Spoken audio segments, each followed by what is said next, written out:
Body ಕಂಡು ಕೂಡಲೇ ಕೊಟ್ಟಂತ ಕಂಪ್ಲೇಂಟ್ ರಾತ್ರಿ 2 ಗಂಟೆಗೆ ಒಂದು ಸ್ಟೇಟ್ಮೆಂಟ್ ಮಾಡಿಸಿದ್ದಾರೆ. ಅದರಲ್ಲಿದೆ ಡೆತ್ ನೋಟ್ ಅನುಭವ ಇದೆ. ತನಿಖೆ ನಡೀತಾ ಇದೆಲ್ಲ ಗೊತ್ತಾಗ್ತಲ್ಲ ಅವಾಗ. Is not happy with the complaint or FIR registered home minister police station, Vinobanagar police station ಶಿವಮೊಗ್ಗದಲ್ಲಿ ಇಲ್ಲದೆ ಹೋದ್ರೆ she could have given another complaint. Sir ಪಾಪ ಗಂಡ ಸತ್ತಾಳ ಮತ್ತೇನೇನು ಕಂಪ್ಲೇಂಟ್ ಕೊಡ್ತಾರೆ ಸರ್. ಸುಸೈಡ್ ಆಗೈತೆ. ಪೊಲೀಸ್ ವ್ಯವಸ್ಥೆ ಸನ್ಮಾನ್ಯ ಅಧ್ಯಕ್ಷರೇ, ಬೆಳಗ್ಗೆ ಪತ್ರಿಕೆಯಲ್ಲೆಲ್ಲಾನು ಕೂಡ ಕನ್ನಡಿಗರೇ ಮೀಸಲಾತಿ ಅಂತ ಬಂತು. ಅದಾಗಿದ್ದ ಅರ್ಧ ಗಂಟೆಯಲ್ಲಿ 100ಕ್ಕೆ 100% ಮೀಸಲಾತಿ ಕರ್ನಾಟಕ ನಮ್ಮ ನಿರುದ್ಯೋಗಿ ಯುವಕರಿಗೆ. ಅದಾದ ಅರ್ಧ ಗಂಟೆಯಲ್ಲಿ ಇಲ್ಲ ಡಿಲೀಟ್ ಮಾಡಿದ್ರು. ಅದನ್ನ CM ಪೋಸ್ಟ್ ಇತ್ತಲ್ಲ, CMದು ಪೋಸ್ಟ್ ಅವ್ರ ಖಾತೆಯಿಂದಾನೇ ಮಾಡಿರೋದು. ಡಿಲೀಟ್ ಮಾಡಿಬಿಟ್ಟು ಇಲ್ಲ 75% 50% ಅಂತ ಆಯಿತು. ಆಮೇಲೆ ಅದಾದ್ಮೇಲೆ ಮತ್ತೆ ಅರ್ಧ ಗಂಟೆ ನೋಡಿದೆ, ಅದಾದ ಎಂಟೈರ್ ಡಿಲೀಟು. ಅಂದ್ರೆ ಮುಖ್ಯಮಂತ್ರಿಗಳದು ನಾನು ಹೇಳ್ತಾ ಇರೋ ಖಾತೆ ಬೇರೆದಲ್ಲ. ಅದಕ್ಕೆ ಅಲ್ಲ, ನೀವು ಕ್ಲಾರಿಫಿಕೇಶನ್ ಸರ್, ನೀವು ಕ್ಲಾರಿಫಿಕೇಶನ್ ಕೊಟ್ಬಿಡು. ಒಂದೇ ನಿಮಿಷ, ನಾನು ವಿರುದ್ಧ ಮಾತಾಡ್ತಾ ಇಲ್ಲ. ನಾನು ಸಿದ್ದರಾಮಣ್ಣವರು ನನ್ನನ್ನು ಯತ್ನಾಳವರು ಬಹಳ ಹೊಗಳಿದ್ರು. ಸಿದ್ದರಾಮಯ್ಯನವ್ರನ್ನ ಅಂದ್ರೆ ಗಟ್ಟಿ ನೀವಿರ್ಬೇಕು. ಇದನ್ನ ಬಣ್ಣ ಹಚ್ಚಕ್ ಹೋಗ್ಬೇಡ್ರಿ. ನಮಗ ಸಿದ್ದರಾಮಯ್ಯನವ್ರ ಬಳಿ ಒಂದು ಕೆಲಸಕ್ಕೆ ಹೋಗಿಲ್ಲ, ಅವ್ರ ಕಚೇರಿಗೆ ಹೋಗಿಲ್ಲ, ಅವ್ರ ಮಾರಿ ನೋಡಿಲ್ಲ. ಅಲ್ಲ ನೀವು ಅಂತ ಹೇಳಿದ್ರಿ. ನೀವು ಹಿಂಗ ಹಾಕಿ ಫುಲ್ ಟಾಸ್ ಹೊಡೆದ್ರೆ ಎತ್ತಾಳ ಏನೂ ಆಗೋದಿಲ್ಲ. ಎತ್ತಾಳ ಸಿದ್ದರಾಮಯ್ಯನವ್ರ ಬಳಿ ಹೋಗಿಲ್ಲ. ಯಾವುದೇ ನನ್ನ ಪರವಾಗಿ ಕೆಲಸ ಮಾಡ್ಕೊಂಡಿಲ್ಲ. ನಾನು ಅಡ್ಜಸ್ಟ್ಮೆಂಟ್ ರಾಜಕಾರಣ ಮಾಡಿಲ್ಲ. ಬಿಡಿ, ನನ್ನೇನು ಕೂಡ ನಾವು ಈ ಕನ್ನಡ ಮೀಸಲಾತಿ ಬಗ್ಗೆ CM ಅವರು ಪೋಸ್ಟ್ಗಳನ್ನ ಪದೇ ಪದೇ ಚೇಂಜ್ ಮಾಡೋದ್ರಿಂದ ಬೇರೆ ಯಾರ್ದಾಗಿದ್ರೆ ಪರವಾಗಿಲ್ಲ, ಬೇರೆ ಯಾರೋ ಮಾಡಿದ್ರೆ ಪರವಾಗಿಲ್ಲ. CM ಅಫಿಷಿಯಲ್ ಖಾತೆಯಿಂದ 3 ಬಾರಿ ಚೇಂಜ್.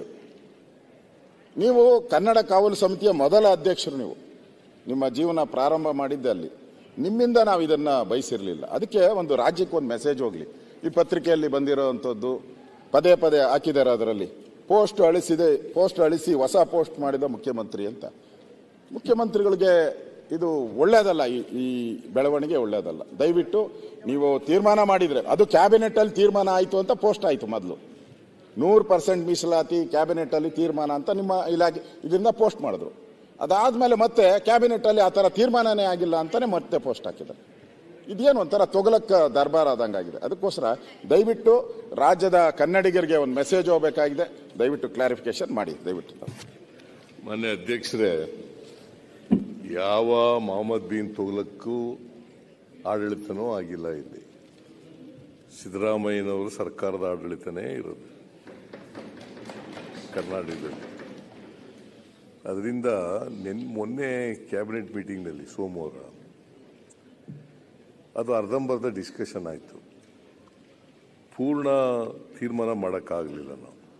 ಅದಕ್ಕೆ ನಾನು ಹೇಳಿದೆ, ಅಷ್ಟರಲ್ಲಿ ಪತ್ರಿಕೆಗೆಲ್ಲ ಬಂದ್ಬಿಟ್ಟಿತ್ತು.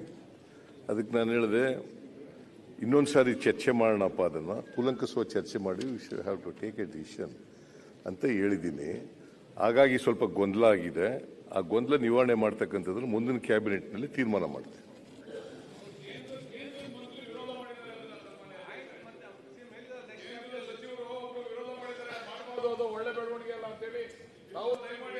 ಮಾರ್ಗದರ್ಶನ ಮಾಡಿ ನಿಮ್ ಕೇಂದ್ರದ ಮಂತ್ರಿಗೆ.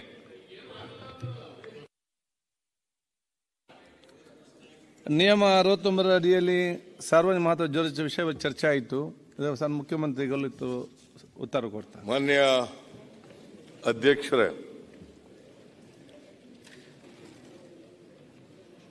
ಮಾನ್ಯ ಅಶೋಕ್ ಅವರು ಮತ್ತು ಇತರ ಎಲ್ಲ ಸ್ನೇಹಿತರುಗಳು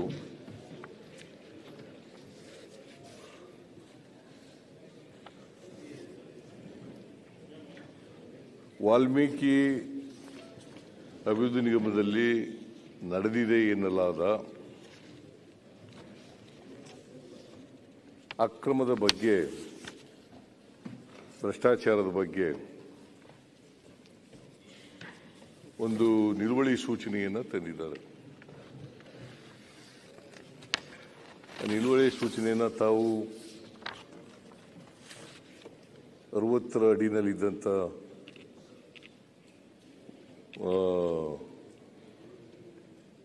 ನಿಲುವಳಿ ಸೂಚನೆಯನ್ನು 69ಕ್ಕೆ ಕನ್ವರ್ಟ್ ಮಾಡಿ ಇಡೀ ಸದನಕ್ಕೆ ಚರ್ಚೆ ಮಾಡಲಿಕ್ಕೆ ಅವಕಾಶವನ್ನು ಕಲ್ಪಿಸಿಕೊಟ್ಟಿದ್ದಾರೆ. ಇದರಲ್ಲಿ ಬಿಜೆಪಿಯವರು 6 ಗಂಟೆ 10 ನಿಮಿಷ ಮಾತಾಡಿದ್ದಾರೆ. ಆಮೇಲೆ ನಮ್ಮ ಪಾರ್ಟಿಯವರು ಪೊನ್ನಣ್ಣವರು ಮತ್ತು ನರೇಂದ್ರ ಸ್ವಾಮಿಯವರು ಇಬ್ಬರು ಸೇರಿ 42 ನಿಮಿಷ ಮಾತಾಡಿದ್ದಾರೆ. ಅಶೋಕ ಒಬ್ಬರೇನೆ 3 ಗಂಟೆ 4 ನಿಮಿಷ ಮಾತಾಡಿದ್ದಾರೆ. ಇಲ್ಲಿ ಬಹಳ ಸಂತೋಷ, ನನಗೆ ಬಹಳ ದೀರ್ಘ ಮಾತಾಡಿದ್ರೆ ಬಹಳ ಸಂತೋಷ. ಆಮೇಲೆ ವಿಜೇಂದ್ರ ಅವರು 50 ನಿಮಿಷ ಮಾತಾಡಿದ್ದಾರೆ. ಅರ್ಗ ಜ್ಞಾನೇಂದ್ರ ಅವರು 1 ಗಂಟೆ 6 ನಿಮಿಷ ಮಾತಾಡಿದ್ದೀರಿ. 1 ಗಂಟೆ 6 ನಿಮಿಷ ಮಿಸ್ಟರ್ ಅರ್ಗ ಜ್ಞಾನೇಂದ್ರ. ಬಸನಗೌಡ ಯತ್ನಾಳ್ ಅವರು ಹಿರಿಯ ಶಾಸಕರು, ಅವರು 25 ನಿಮಿಷ ಮಾತಾಡಿದ್ದಾರೆ. ಆಮೇಲೆ ಅರವಿಂದ್ ಬೆಲ್ಲದವರು 17 ನಿಮಿಷ ಮಾತಾಡಿದ್ದಾರೆ. ಚನ್ನಬಸಪ್ಪ ಚೆನ್ನಿ, ನಿಮ್ಮ ಹೆಸರು ಚೆನ್ನಿ ಏನದು ನಂಗೆ ಗೊತ್ತಿರಲಿಲ್ಲ, ಇಲ್ಲಿ ಚೆನ್ ಬಂತು.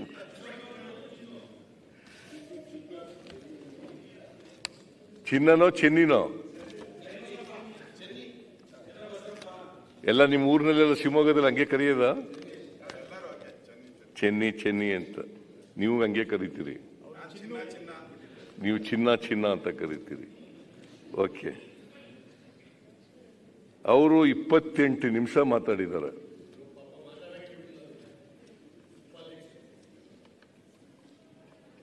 ಆಮೇಲೆ JDSನ ಸುರೇಶ್ ಬಾಬು 6 ನಿಮಿಷ ಮಾತಾಡಿದ್ದಾರೆ. ಆಮೇಲೆ ಶಾರದಾ ಪೂರ್ಯ ನಾಯಕ್ 5 ನಿಮಿಷ. ಕರೆಮ್ಮ, ಶ್ರೀಮತಿ ಕರೆಮ್ಮ ಅವರು 6 ನಿಮಿಷ ಮಾತಾಡಿದ್ದಾರೆ. ಸುಮಾರು 7 ಗಂಟೆ 9 ನಿಮಿಷ 7 ಗಂಟೆ 9 ನಿಮಿಷ.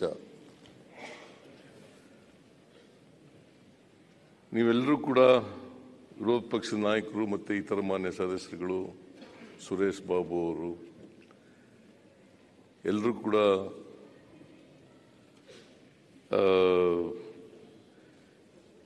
ಇತ್ತೀಚೆಗೆ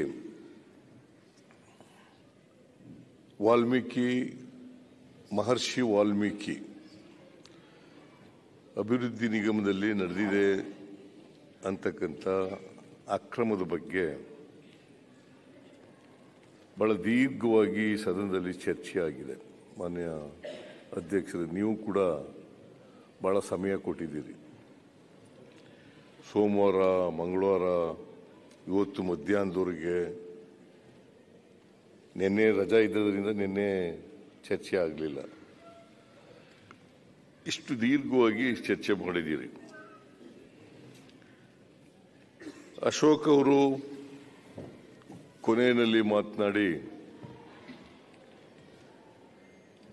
ಸಿದ್ದರಾಮಯ್ಯನವರು ರಾಜೀನಾಮೆ ಕೊಡಬೇಕು ಅಂತೇಳಿ ಕನ್ಕ್ಲೂಡ್ ಮಾಡಿದ್ದಾರೆ. ಆಮೇಲೆ ವಿಜೇಂದ್ರ ಅವರು ಕೂಡ ಅದೇ ಮಾತಾಡಿದ್ರು, ರಾಜೀನಾಮೆ ಕೊಡಿ ಅಂತ. ಆಮೇಲೆ ಇವರು ಅರ್ಗ ಜ್ಞಾನೇಂದ್ರ ಅವರಂತೂ SITನೇ ವಾಪಸ್ ತಗೊಬಿಡ್ರಿ ಅಂತ ಹೇಳಿದ್ದಾರೆ. ನೀವು ಹಿಂದೆ ಹೋಮ್ ಮಿನಿಸ್ಟರ್ ಆಗಿದ್ದವರು, ನಿಮ್ಮ ಕಾಲದಲ್ಲೂ ಕೂಡ SITಗಳಾಯ್ತಾ ಇದ್ದವು. ನಿಮ್ಮ ಕಾಲದಲ್ಲೂ ಕೂಡ CID ತನಿಖೆಗಳಾಯ್ತಾ ಇತ್ತು. ನಿಮ್ಮ ಕಾಲದಲ್ಲೂ ಕೂಡ ನಮ್ಮ ಪೊಲೀಸ್ನವರೇ ತನಿಖೆ ಮಾಡ್ತಾ ಇದ್ರು ಅಲ್ವಾ? ಆಗ್ಲೂ ಇದೇ ತರ ಹೇಳ್ತಿದ್ರ ನೀವು? CBI ಕೊಟ್ಪೋಣ, SIT ಬೇಡ ಅಂತ. ಅಲ್ಲ, ಕೂತ್ಕೊಳ್ಳಿ, ಬೇಡ ಈಗ ನೋಡಿ, ಇಲ್ಲ ಕೂತ್ಕೊಳ್ಳಿ. I am not going to yield to anybody. Please ಕೂತ್ಕೊಳ್ಳಿ, ಯಾರಿಗಾನೇನು ಕೊಡ್ರಿ, ಕೂತ್ಕೊಳ್ಳಿ ಪ್ಲೀಸ್. ಅಪ್ಲಿಕೇಶನ್ ಅಲ್ಲಿ ನಿಮ್ಮ ಮಂತ್ರಿ ಹೆಸರು ಹೇಳಿದ್ದಾರೆ, ಅವರೇ ಅಂತ ಮಂತ್ರಿ ಇವತ್ತಿಗೂ ಅರೆಸ್ಟ್ ಮಾಡಕ್ ಆಗ್ಲಿಲ್ಲ, ಅವರಿಗೆ ಇಡಿ ಬಂದು ಅರೆಸ್ಟ್ ಮಾಡ್ತಾರೆ. ಆಯ್ತು, ಈಗ ಪರ್ಮಿಷನ್ ಇದೊಂದು ಅಭ್ಯಾಸ ಆಗ್ತದೆ. ಯಾರು ಪರ್ಮಿಷನ್ ಕೊಡದೆ ಮಾತಾಡೋದು ಹಂಗೆ ಅಲ್ಲ. ಆಯ್ತು, ಈಗ ಪರ್ಮಿಷನ್ ತಗೊಂಡು ಮಾತಾಡಿಯಪ್ಪ, ಮಧ್ಯದಲ್ಲಿ ಎದ್ಬಿಡೋದು, ವಿರಾವೇಶದಿಂದ ಮಾತಾಡೋದು ಯಾವ ಅಭ್ಯಾಸನ ನನ್ನಂತೂ ಗೊತ್ತಿಲ್ಲ ನನಗೆ. ಹಾಗಾದ್ರೆ ಪ್ರಿಸೈಡ್ ಮಾಡೋದು ಯಾಕೆ ಅವರು? ಸದನ ನಡೆಸೋದು ಯಾಕೆ ಅವರು? ನಾವು ಸ್ಪೀಕರ್ ಅಂತ ಯಾಕೆ ಮಾಡ್ತೀವಿ ಅವ್ರನ್ನ?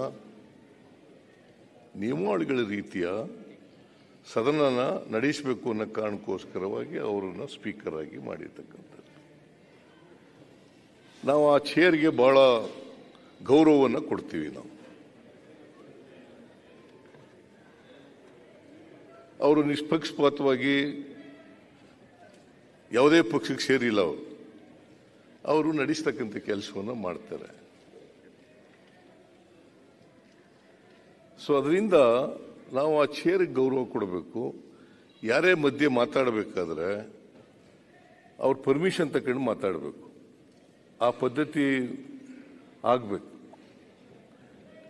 ಹಿಂದೆಲ್ಲ ಪದ್ಧತಿ ಇತ್ತು, ಇತ್ತೀಚಿನ ವರ್ಷಗಳಲ್ಲಿ ಆ ಪದ್ಧತಿ ಹೋಗಿದೆ. ಈಗ ನಾವು ಅಶೋಕ ಮಾತಾಡ್ತಾ ಇದ್ರು, ನಾನು ಇಂಟರ್ಫಿಯರೇ ಆಗಲಿಲ್ಲ. ನನಗೆ ಇಂಟರ್ಫಿಯರ್ ಮಾಡಕ್ ಬರಲ್ವಾ? ಮಧ್ಯದಲ್ಲಿ ಅವರಿಗೆ ಅಡ್ಡಿಪಡಿಸಕ್ ಬರಲ್ವಾ? ಬರ್ತದೆ ನನಗೂ, ಆದ್ರೆ ಮಾಡಬಾರ್ದು. ಗೊತ್ತಾಯ್ತಾ ಬೆಲ್ಲದ್? ನೀವು ಡೆಪ್ಟಿ ಲೀಡರ್ ಪದೇ ಪದೇ ಎದ್ದೇಳೋದು, ಪದೇ ಪದೇ. ಅಶ್ವಥ್ ನಾರಾಯಣ ಎಲ್ಲ ಬಂದಿಲ್ಲ, ಪದೇ ಪದೇ ಎದ್ದೇಳು, ಎಲ್ಲಕ್ಕೂ ಎಲ್ಲ ವಿಚಾರಗಳಿಗೂ ಎದ್ದೇಳೋದು, ಮಾತಾಡಕ್ಕೆ ಹೇಳೋದು.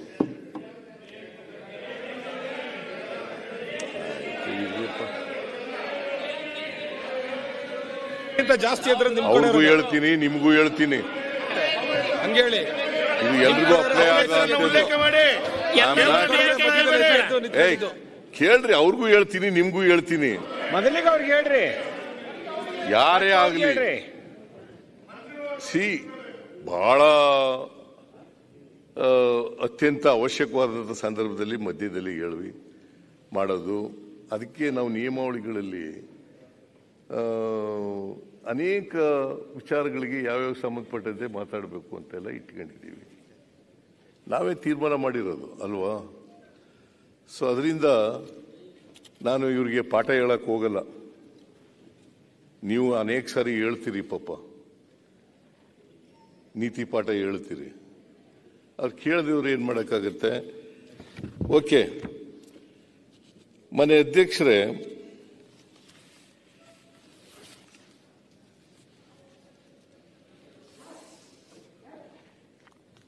ಈ ಮಹರ್ಷಿ ವಾಲ್ಮೀಕಿ ಅಭಿವೃದ್ಧಿ ನಿಗಮ ಇಲ್ಲಿ 26/5/2024 ಒಬ್ಬ ಚಂದ್ರಶೇಖರ್ ಅಂತಕ್ಕಂಥವನು ಆತ್ಮಹತ್ಯೆ ಮಾಡ್ಕೊತಾನೆ. ಅವರು account superintendent of the Valmiki ಅಭಿವೃದ್ಧಿ ನಿಗಮ, ಅಕೌಂಟ್ ಸೂಪರ್ಡೆಂಟ್ ಆಫ್ ವಾಲ್ಮೀಕಿ ಅಭಿವೃದ್ಧಿ ನಿಗಮ. ಅವರು ಆತ್ಮಹತ್ಯೆ ಮಾಡ್ಕೊತಾರೆ. ಅವರು ತಮಿಳುನಾಡಿನ ಬೋವಿ ಜನಾಂಗದವರು. ತಮಿಳುನಾಡಿನ ಬೋವಿ ಜನಾಂಗದವರು. ಯಾಕಂತಂದ್ರೆ ಅಶೋಕ್ ಅವರು ಮತ್ತೆ ಬೇರೆ ನಮ್ಮ ಸ್ನೇಹಿತರುಗಳೆಲ್ಲ ದಲಿತ ದಲಿತ ದಲಿತ ಅಂಥೇಳಿ ಬಹಳ ಸಾರಿ ಒಂದು 1000 ಸಾರಿ ಮಾತಾಡಿರ್ಬೋದು. ಅದನ್ನು 1000 ಸಾರಿ ಮಾತಾಡಿರ್ಬೋದು ಅದನ್ನು. ಆಮೇಲೆ ಅವರು ಕಾಲವಾಗ್ಬಿಟ್ಟಿದ್ದಾರೆ. ವಾಲ್ಮೀಕಿ ಅಭಿವೃದ್ಧಿ ನಿಗಮ ಅದು ಪರಿಶಿಷ್ಟ ಪಂಗಡದವರಿಗೆ ಸೇರಿದಂಥದ್ದು, ಅವರ ಅಭಿವೃದ್ಧಿಗೆ ಸೀಮಿತವಾಗಿರತಕ್ಕಂಥದ್ದು. ಪರಿಶಿಷ್ಟ ಪಂಗಡ ಅವರ ಅಭಿವೃದ್ಧಿಗೆ ಸಂಬಂಧಪಟ್ಟದ್ದು. ಮನೆ ಅಧ್ಯಕ್ಷರೇ, ನಾವು ಪರಿಶಿಷ್ಟ ಜಾತಿ ಪರಿಶಿಷ್ಟ ವರ್ಗ ಅಂತೇಳಿ ಸಂವಿಧಾನದಲ್ಲಿ ಉಲ್ಲೇಖ ಮಾಡ್ಕೊಂಡಿದ್ದೀವಿ. ಪರಿಶಿಷ್ಟ ಜಾತಿ ಪರಿಶಿಷ್ಟ ವರ್ಗ. ಈ ಸಮಾಜದಲ್ಲಿ 17.15% ಪರಿಶಿಷ್ಟ ಜಾತಿಯವರು ಇದ್ದಾರೆ. ಪರಿಶಿಷ್ಟ ವರ್ಗದವರು 6.95% ಇದ್ದಾರೆ. ಎರಡೂ ಸೇರಿಸಿದ್ರೆ 24.1% ಪರಿಶಿಷ್ಟ ಜಾತಿ ಪರಿಶಿಷ್ಟ ವರ್ಗದವರು ಇದ್ದಾರೆ.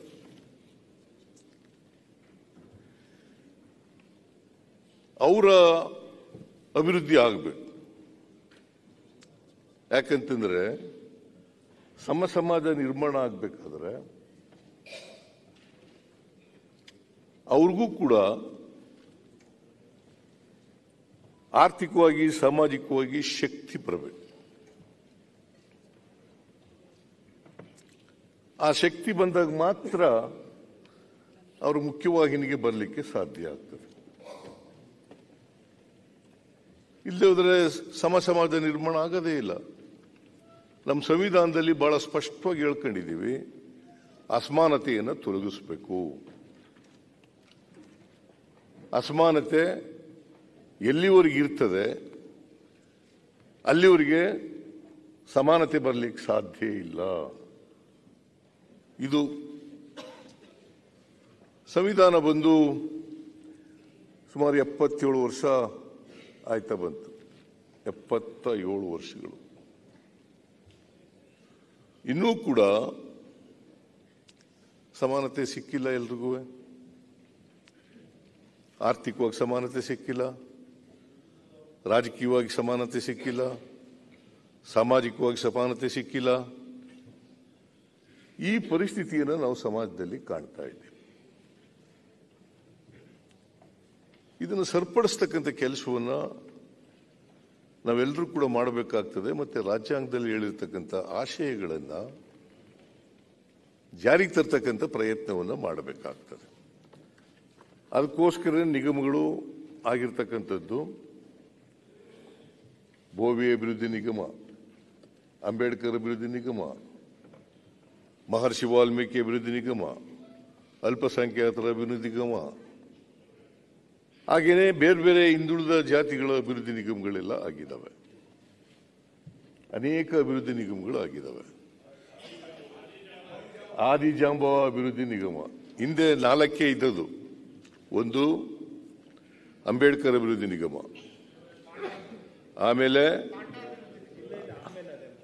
ಆಮೇಲೆ ದೇವರಾಜ ಅರಸು ಅಭಿವೃದ್ಧಿ ನಿಗಮ, ಆಮೇಲೆ ಅಲ್ಪಸಂಖ್ಯಾತರ ಅಭಿವೃದ್ಧಿ ನಿಗಮ, ಇನ್ನೊಂದು ಯಾವುದಿತ್ತಲ್ಲ,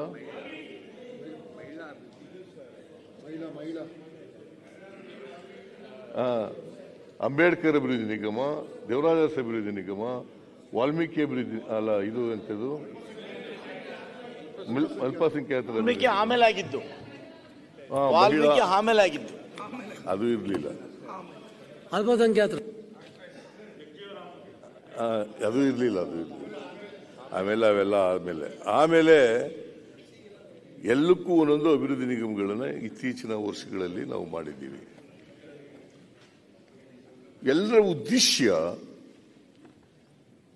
ಅವರನ್ನು ಆರ್ಥಿಕವಾಗಿ ಸಾಮಾಜಿಕವಾಗಿ ಸಬಲತರನ್ನಾಗಿ ಮಾಡಬೇಕು ಅಂತಕ್ಕಂಥ. ನಾನು ಮುಖ್ಯಮಂತ್ರಿ ಆದದ್ದು 2013. 2013ರವರೆಗೆ ಅವರು ಅಧಿಕಾರದಲ್ಲಿದ್ದರು, JDSನವರು ಅಧಿಕಾರದಲ್ಲಿದ್ದರು, ನಾವು ಅಧಿಕಾರದಲ್ಲಿದ್ದು. 2013 ಡಿಸೆಂಬರ್ನಲ್ಲಿ SCP TSP ಆಕ್ಟ್ ಆಯ್ತು. ಅದನ್ನು ಮಾಡಿದವರು ಯಾರು? ಸಿದ್ದರಾಮಯ್ಯನ ಸರ್ಕಾರ.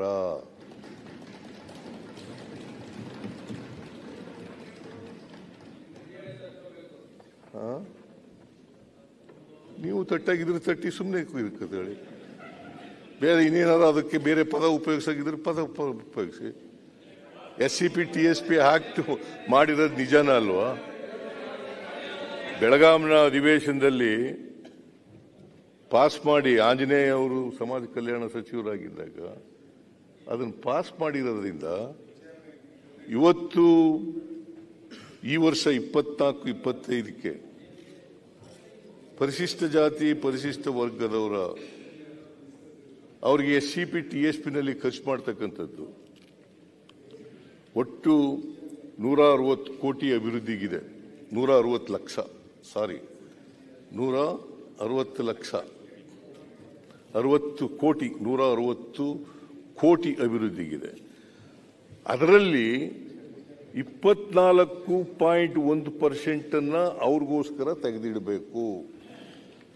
ಅದನ್ನು ಕಡ್ಡಾಯ ಮಾಡಿದವರು ಸಿದ್ದರಾಮಯ್ಯನ ಸರ್ಕಾರ, ಕಾಂಗ್ರೆಸ್ನ ಸರ್ಕಾರ.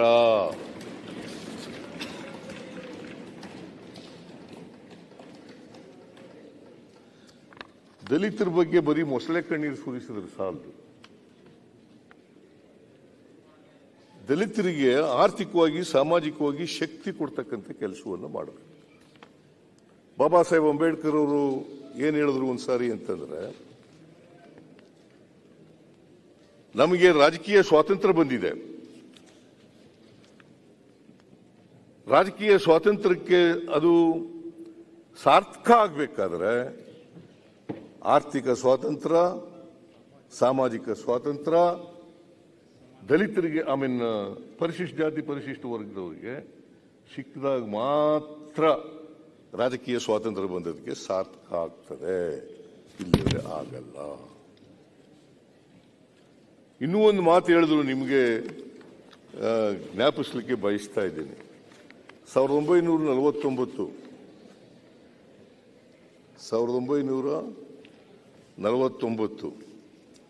ನವೆಂಬರ್ 25ನೇ ತಾರೀಕು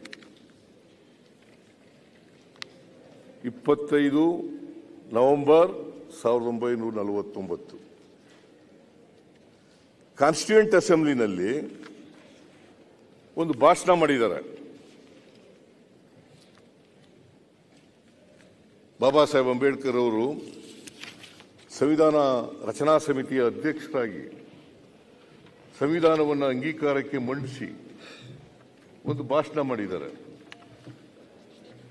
ಏನಂತ ಭಾಷಣ ಮಾಡಿದ್ದಾರೆ ಅಂತಂದ್ರೆ, ಜನವರಿ 26 ಜನವರಿ 26 1950ನೇ ಇಸ್ವಿಗೆ ಸಂವಿಧಾನ ಜಾರಿಯಾಗ್ತದೆ. ಅಷ್ಟೊತ್ತು ಕಾಲ ತೀರ್ಮಾನ ಆಗ್ಬಿಟ್ಟಿದೆ ಯಾವತ್ತಿಂದ ಜಾರಿಯಾಗೋದು ಅಂತ. ಜನವರಿ 26 1950ನೇ ಇಸ್ವಿಯಿಂದ ಸಂವಿಧಾನ ಜಾರಿಗೆ ಬರ್ತದೆ. ನಾವು ಎಲ್ಲರೂ ಕೂಡ ವೈವಿಧ್ಯತೆ ಇರ್ತಕ್ಕಂಥ ಸಮಾಜಕ್ಕೆ, ವೈರುಧ್ಯತೆ ಇರ್ತಕ್ಕಂಥ ಸಮಾಜಕ್ಕೆ ಕಾಲಿಡ್ತಾ ಇದೆ. ನಮ್ಮ ಸಮಾಜದಲ್ಲಿ ಅಸಮಾನತೆ ಇದೆ, ಆರ್ಥಿಕವಾಗಿ ಸಾಮಾಜಿಕವಾಗಿ ಅಸಮಾನತೆ ಇದೆ. ರಾಜಕೀಯ ಸ್ವಾತಂತ್ರ್ಯ 1947 ಆಗಸ್ಟ್ 15ನೇ ತಾರೀಕು ಬಂದ್ಬಿಟ್ಟದೆ. ನಾವು ಡೆಮಾಕ್ರಸಿ ಒಪ್ಕೊಂಡಿದ್ದೀವಿ.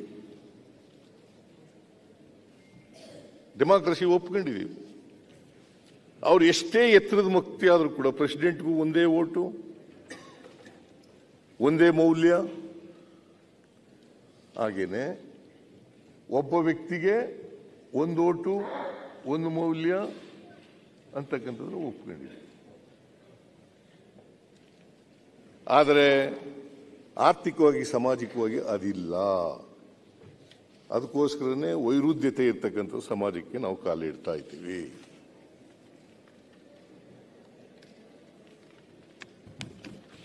ಇಂಥ ಸಮಾಜದಲ್ಲಿ ಕಾಲಿಟ್ಟಾಗ, ಇದು ಅಂಬೇಡ್ಕರ್ ಮಾಡಿರ್ತಕ್ಕಂಥ ಭಾಷಣ 1949 ನವೆಂಬರ್ 25ನೇ ತಾರೀಕು ಮಾಡಿರ್ತಕ್ಕಂಥ ಭಾಷಣ ಕಾನ್ಸ್ಟಿಟ್ಯೂಯೆಂಟ್ ಅಸೆಂಬ್ಲಿನಲ್ಲಿ. ಅದು ಒಂದು ಚರಿತ್ರಾರ್ಹವಾದಂಥ ಭಾಷಣ. ಅವರು ಬಹಳ ವಿಚಾರಗಳನ್ನು ಹೇಳಿದ್ದಾರೆ. ಸಂವಿಧಾನ ಎಷ್ಟು ದಿನ ಆಯಿತು, ಯಾಕಾಯಿತು, ಹೇಗಾಯಿತು, ನಾವು ಏನಾದರೂ ಉದ್ದೇಶ ಏನು, ಯಾರ ಕೈನಲ್ಲಿ ಇದ್ರೆ ಸಂವಿಧಾನ ಸುರಕ್ಷಿತವಾಗಿರುತ್ತದೆ, ಯಾರ ಕೈನಲ್ಲಿದ್ರೆ ಸಂವಿಧಾನದ ಆಶಯಗಳು ಈಡೇರ್ತವೆ, ಇವೆಲ್ಲ ವಿಚಾರಗಳ ಬಗ್ಗೆನೂ ಕೂಡ ಅವತ್ತೇ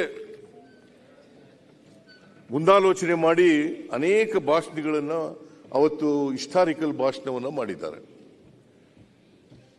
ಅದಕ್ಕೋಸ್ಕರ ಈ ವೈರುಧ್ಯತೆ ಇರ್ತಕ್ಕಂಥ ಸಮಾಜಕ್ಕೆ ನಾವು ಕಾಲಿಡುವಾಗ ಆರ್ಥಿಕವಾಗಿ, ಸಾಮಾಜಿಕವಾಗಿ, ರಾಜಕೀಯದಲ್ಲಿ ಇರ್ತಕ್ಕಂಥ ರೀತಿಯಲ್ಲಿ ಒಬ್ಬ ಮನುಷ್ಯ ಒಂದು ಓಟು, ಒಂದು ಮೌಲ್ಯ ಇಲ್ಲ, ಸಮಾನತೆ ಇಲ್ಲ,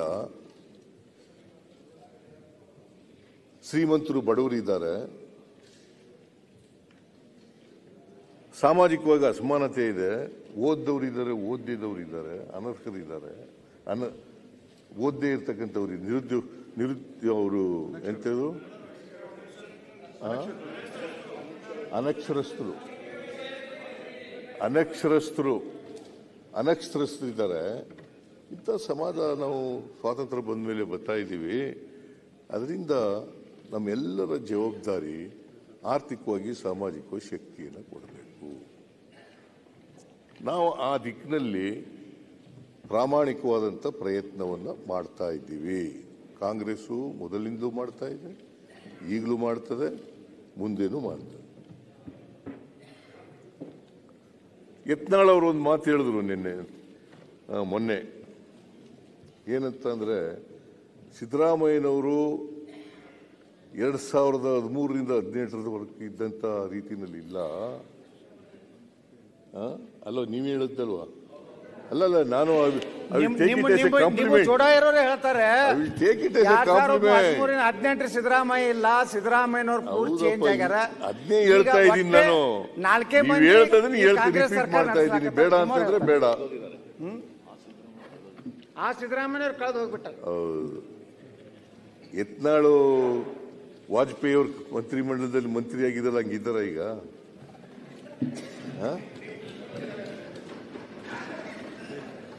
ಹಂಗಿಲ್ಲ. ಹಾಗಂತೇಳಿ ನಾನೇನು ಬದಲಾವಣೆ ಆಗಿಲ್ಲ. 2013ರಲ್ಲಿ ಇಂದ 18ರವರೆಗೆ ಇದ್ದಾಗೇನೆ. ಯಾಕಂದ್ರೆ ನಾನು ರಾಜಕೀಯಕ್ಕೆ ಬಂದು ನಿನ್ನೆ ಮೊನ್ನೆ ಅಲ್ಲ, 83ನೇ ಇಸ್ವಿನಲ್ಲೇ ಮೊದಲನೇ ಸಾರಿ MLA ಆಗಿ ಬಂದೆ. 84ರಲ್ಲಿ ಮಿನಿಸ್ಟರ್ ಆದೆ. ಈಗ 40 ವರ್ಷ ಆಯ್ತಾ ಬಂತು ಮಿನಿಸ್ಟರ್ ಆಗಿ. ನಾನು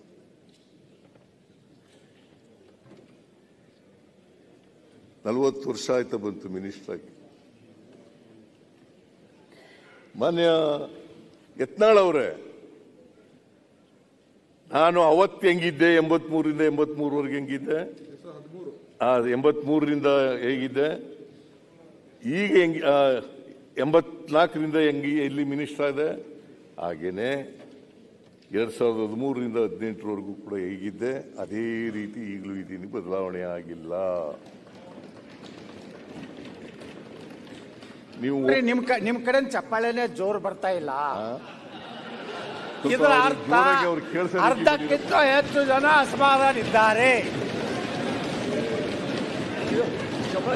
ಇನ್ನು ತುಂಬಾ ಜನ ಪಡೆದಿಲ್ಲ. ನನ್ನ ಮಾತಿಗೆ ಚಪ್ಪಾಳೆ ತಟ್ಟಿದ್ರು, ನಿಮ್ಮ ಮಾತಿಗೆ ಅಲ್ಲ. ಸರ್, ಒಂದೇ ನಿಮಿಷ. ನನಗೆ ಪರವಾಗಿ ಚಪ್ಪಾಳೆ ತಟ್ಟಿದ್ರು, ನಿಮಗೆ ತಟ್ಟಿದ್ದು. ಒಂದೇ ನಿಮಿಷ. ಸನ್ಮಾನ್ಯ ಮುಖ್ಯಮಂತ್ರಿಗಳ ನೋಡಾಕ ಹೆಂಗಿದ್ರಿ ಹಂಗೆ ಅದಿರಿ, ಆದ್ರೆ ಸ್ವಭಾವದಾಗ ಹಂಗಿಲ್ಲ ಅಂತ ಹೇಳಕತ್ತೇವೆ. ಆ ಜಿಗಿಟ್ಟದನ ಸಿ ಪಾಟೀಲ್, ನೀವು ನಮ್ ಜೊತೆಲೇ ಇದ್ದವರು, ಸುಮ್ಮನೆ ಯಾಕೆ ಕೂತ್ಕೊಳ್ಳಿಯಪ್ಪ. ನಾ ಏನಾರ ಅಂದ್ಕೂಡ್ಲೆ ನನಗೆ ನೋಡಿ, ನೀವನು ನೋಡಿದೀನಿ, ನಾನು ನೋಡಿದಿರಿ. ನೀವು ಕೂತ್ಕೊಳ್ಳಿ, ನಮ್ ಜೊತೆ ಇದ್ದವರು ಅಲ್ಲ ನೀವು. ಅದರಿಂದ ಒಂದು ಮಾತು ಮಾತ್ರ ನೀವು ಚೆನ್ನಾಗಿ ಹೇಳಿದ್ರಿ, ಯಾರನ್ನೂ ಅಪ್ಪಾಜಿ ಎನ್ನಬಾರ್ದು ಅಂತ ಹೇಳಿದ್ರಲ್ಲ, ಅದು ಸರಿಯಾಗಿದೆ.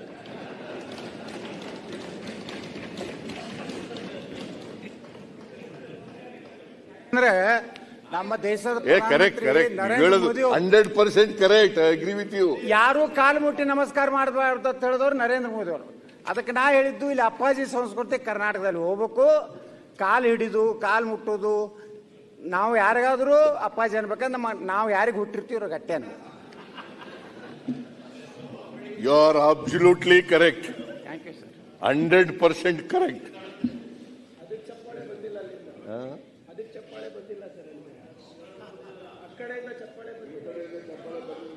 You are absolutely correct. ಯಾರು ನಮ್ಮನ್ನ ತಂದೆ ಅಂತ ನಾವು ಕರಿತೀವಿ ಅವ್ರಿಗೆ ಅಪ್ಪಾಜಿ ಅಂತಂದ್ರೆ ಸರಿಯಾಗಿದೆ. ವಯಸ್ಸಾದವರಿಗೆ ಗೌರವ ಕೊಡಬೇಕು, ಅವರ ವ್ಯಕ್ತಿತ್ವಕ್ಕೆ ಗೌರವ ಕೊಡಬೇಕು, ಅವರ ಸಾಧನೆಗಳಿಗೆ ಗೌರವ ಕೊಡಬೇಕು, ಅವರ ಸಮಾಜಮುಖಿಯಾದಂಥ ಕೆಲಸಕ್ಕೆ ಗೌರವ ಕೊಡಬೇಕು. ಅದ್ರ ಬಗ್ಗೆ ಎರಡನೇ ಮಾತಿಲ್ಲ. ಗೌರವ ಕೊಡಬಾರ್ದು ಅಂತ ನಾನು ಹೇಳಲ್ಲ, ಗೌರವ ಕೊಡಲೇಬೇಕು, ಪ್ರೀತಿಸಲೇಬೇಕು. ಗೊತ್ತಾಯ್ತಾ? ಮನುಷ್ಯರಾಗಿ ಕಾಣಲೇಬೇಕು. ಮನುಷ್ಯರಾಗಿ ಕಾಣದೇ ಇರತಕ್ಕಂಥ ಮನುಷ್ಯತ್ವ ಇದೆಯಲ್ಲ, ಅದನ್ನು ಮನುಷ್ಯತ್ವ ಅಂತ ಕರೆಯಲ್ಲ, ಮೃಗತ್ವ.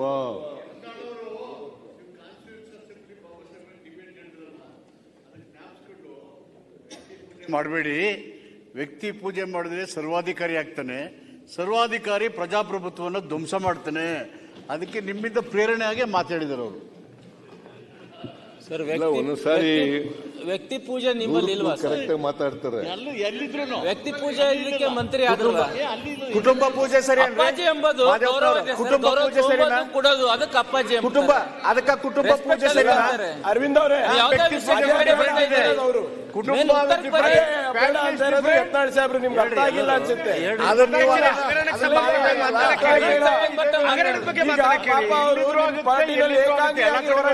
ಪ್ರಿಯಾಂಕರೇ, ವ್ಯಕ್ತಿ ಗೌರವ ಅಪ್ಪಾಜಿ ನಮ್ಮ ರೆಸ್ಪೆಕ್ಟಬಲ್.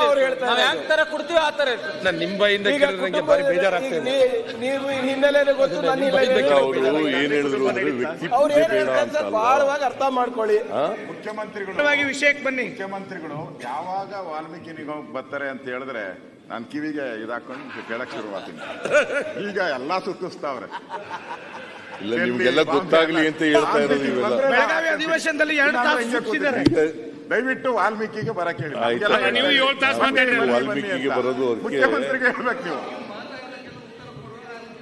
ಈಗ ಅಶೋಕ, ನೀವು ಲೀಡರ್ ಆಫ್ ದಿ ಅಪೋಸಿಷನ್, ನೀವು ಮಾತಾಡುವಾಗ ನಾನು ಏನು ಮಾತಾಡಲಿಲ್ಲ. ಒಂದೇ ಒಂದು ಸಾರಿ ಎದ್ದಿದ್ದದು, ಅದು ಒಂದೇ ಸಾರಿ ಎದ್ದಿದ್ದದು. ಬಾಕಿದೆಲ್ಲ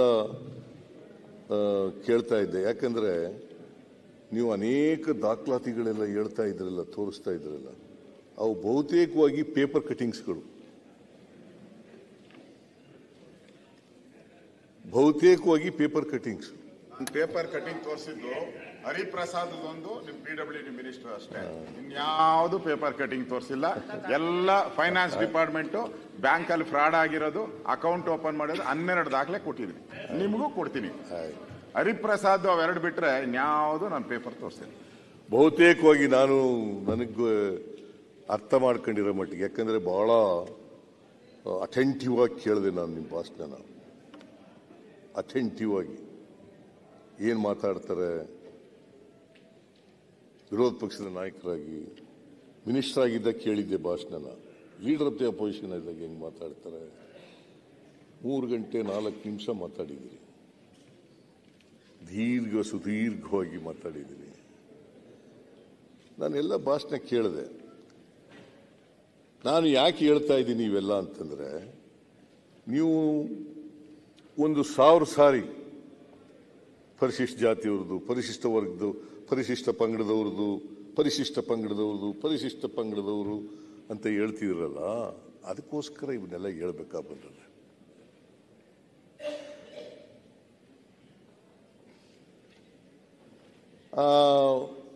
ಇದು ಪರಿಶಿಷ್ಟ ವರ್ಗದವ್ರಿಗೆ ಇರ್ತಕ್ಕಂಥ ನಿಗಮ.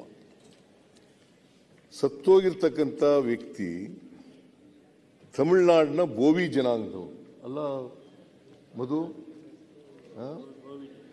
ಬೋವಿ. ಅವರು ಪರಿಶಿಷ್ಟ ಇಲ್ಲ ಮುಖ್ಯಮಂತ್ರಿಗಳೇ, ಲಂಬಾಣಿ ಜನ ಇಲ್ಲ ಆಂಧ್ರ ಮತ್ತು ತಮಿಳುನಾಡಲ್ಲಿ ಪರಿಶಿಷ್ಟ ಜಾತಿ ಲೆಫ್ಟ್, ಪರಿಶಿಷ್ಟ ಜಾತಿ ರೈಟು, ಗೋವಿ ಜನರು, ಅದು ಕರ್ನಾಟಕದಲ್ಲಿ ಕರ್ನಾಟಕದ ವಿಚಾರ ಮಾತಾಡೋಣ. ಗೊತ್ತಾಯ್ತಾ? ಅಲಮಾರಿ ಜನ, ಆಂಧ್ರ ತಮಿಳುನಾಡಲ್ಲಿ ಬ್ಯಾಕ್ವರ್ಡ್ ಅವರು ಅಲ್ಲ, ಕರ್ನಾಟಕದಲ್ಲಿ ಪರಿಶಿಷ್ಟ ಜಾತಿನೇ. ಕರ್ನಾಟಕ ಪರಿಶಿಷ್ಟ ಜಾತಿನೇ. ಆಂಧ್ರ ತಮಿಳುನಾಡಲ್ಲಿ ಪರಿಶಿಷ್ಟ ಜಾತಿ, ಗೋವಿ ಅಂದ್ರೆ ಪರಿಶಿಷ್ಟ ಜಾತಿ. ನೀವು ತೆಗೆದು ನೋಡ್ರಿ ಫಸ್ಟ್. ಆಯ್ತು ರೀ, ಅಲ್ಲಿ ವಿಚಾರ ಬೇಡ. ಅಲ್ಲ, ಈ ಕರ್ನಾಟಕದಲ್ಲಿ ಯಾವ ಇದಕ್ಕೆ ಸೇರುತ್ತೆ ಹೇಳಿ ಅಣ್ಣ ಹೋಗ್ಲಿ. ಮಂಜು ಕೂತ್ಕೊಳ್ಳಿ. ನೀವು ಯಾಕೆ ಮಾತಾಡಿದ್ರಿ ಇಲ್ಲಿ? ಅದರಿಂದ ಮಾನ್ಯ ಅಧ್ಯಕ್ಷರೇ, ನಾವು ದಲಿತರಿಗೆ ನಮ್ಮ ಸರ್ಕಾರ ಬಂದ ಮೇಲೆ ಪರಿಶಿಷ್ಟ ಜಾತಿ ಪರಿಶಿಷ್ಟ ವರ್ಗದ ಜನರಿಗೆ SCP TSP ಕಾಯ್ದೆ ತಂದವರು ನಾವು 2003. ಇಡೀ ದೇಶದಲ್ಲಿ ತೆಲಂಗಾಣ, ಆಂಧ್ರ, ಕರ್ನಾಟಕ, ತೆಲಂಗಾಣ, ಆಂಧ್ರ, ಕರ್ನಾಟಕ, ಬೇರೆ ಯಾವ ರಾಜ್ಯಗಳಲ್ಲೂ ಇಲ್ಲ. ಬೇರೆಯವರಿಗೆ ಬದ್ಧತೆ ಇದ್ರೆ ಪರಿಶಿಷ್ಟ ಜಾತಿ ಪರಿಶಿಷ್ಟ ವರ್ಗದವರಿಗೆ ಆರ್ಥಿಕ ಸಾಮಾಜಿಕ ಸಮಾನತೆ ಅವರಿಗೆ ಶಕ್ತಿ ಕೊಡಬೇಕು ಅಂತ ಇದ್ರೆ ಯಾಕೆ ಬೇರೆ ರಾಜ್ಯಗಳಲ್ಲಿ ತಂದಿಲ್ಲ? ನೀವು ಅಧಿಕಾರ ಮಾಡ್ತಕ್ಕಂಥ ರಾಜ್ಯಗಳಲ್ಲಿ ಯಾಕೆ ತಂದಿಲ್ಲ? ಬಿಜೆಪಿ ಅಧಿಕಾರದಲ್ಲಿ ಇರ್ತಕ್ಕಂಥ ರಾಜ್ಯಗಳಲ್ಲಿ ಯಾಕೆ ತಂದಿಲ್ಲ? ಕೇಂದ್ರದಲ್ಲಿ ಯಾಕೆ ತಂದಿಲ್ಲ? ಕೇಂದ್ರದಲ್ಲಿ ಯಾಕೆ ತಂದಿಲ್ಲ? ಪರಿಶಿಷ್ಟ ಜಾತಿ ಪರಿಶಿಷ್ಟ ವರ್ಗದವರಿಗೆ ಸುಪ್ರೀಂ ಕೋರ್ಟ್ನವರು ರಿಸರ್ವೇಷನ್ ಇನ್ ಪ್ರಮೋಷನ್ ನಲ್ಲಿ ಇದು ಅನ್ಕಾನ್ಸ್ಟಿಟ್ಯೂಷನಲ್ ಅಂತೇಳಿ ಹೊಡೆದಾಕ್ಬಿಟ್ರು. ನಾನು ಹಿಂದೆ ಮುಖ್ಯಮಂತ್ರಿ ಆಗಿರುವಾಗ ಇಡೀ ದೇಶದಲ್ಲಿ ಆಗ ಚೀಫ್ ಸೆಕ್ರೆಟರಿ ಆಗಿದ್ದವರು Ratnaprabha.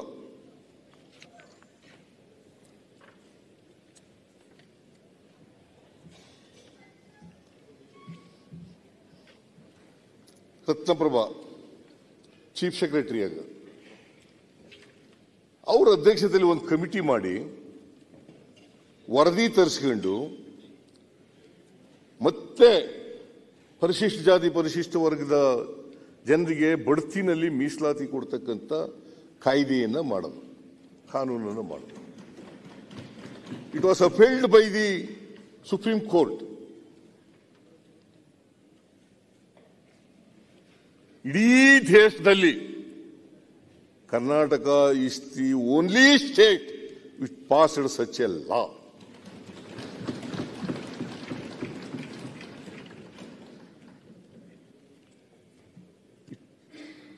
Karnataka is the only state. ಎಲ್ಲರೂ ಇದ್ರೆ ತೋರಿಸಿ ನೋಡೋಣ ಬೇರೆ ರಾಜ್ಯಗಳಲ್ಲಿ ಇದೆ ಅಂತ. ಆಮೇಲೆ ಕಾಂಟ್ರಾಕ್ಟ್ ನಲ್ಲಿ ರಿಸರ್ವೇಶನ್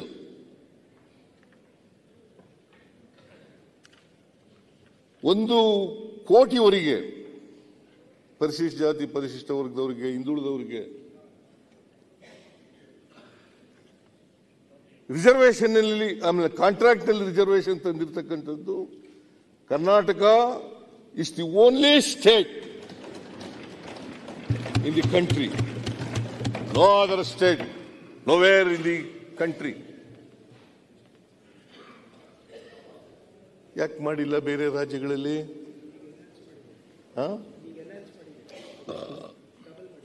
ಅದೇ 1 ಕೋಟಿ ಆಗಿದೆ. 1,50,00,000 ಇತ್ತು, 1 ಕೋಟಿ ಆಗಿದೆ. 50 ಲಕ್ಷ ಇತ್ತು, 1 ಕೋಟಿ ಆಯಿತು. Only state. ಆಮೇಲೆ ಪರಿಶಿಷ್ಟ ಜಾತಿ ಪರಿಶಿಷ್ಟ ವರ್ಗದವರಿಗೆ ಎಂಟರ್ಪ್ರಿನರ್ಸ್ಗೆ 4% ನಲ್ಲಿ 10 ಕೋಟಿವರೆಗೆ KSFCನಲ್ಲಿ ಮತ್ತೆ ಬ್ಯಾಂಕ್ಗಳಲ್ಲಿ ಸಾಲ ಸಿಕ್ಕಬೇಕು ಅಂತ ಮಾಡಿರ್ತಕ್ಕಂಥದ್ದು, ಉಳಿದದನ್ನ ಸರ್ಕಾರ ಕಟ್ಕೊಡ್ತಕ್ಕಂಥ ಮಾಡಿದದ್ದು ನಮ್ಮ ಸರ್ಕಾರ.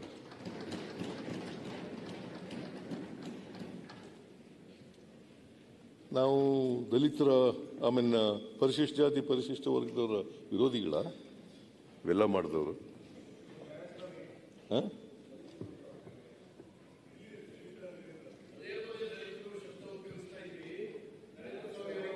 ಇಲ್ಲ ಇಲ್ಲ, ಉತ್ತರ ಕೊಟ್ಬಿಡ್ಲಿ. ಪರಿಶಿಷ್ಟ ಜಾತಿ ಪರಿಶಿಷ್ಟ ವರ್ಗ ಪರಿಶಿಷ್ಟ ಪಂಗಡ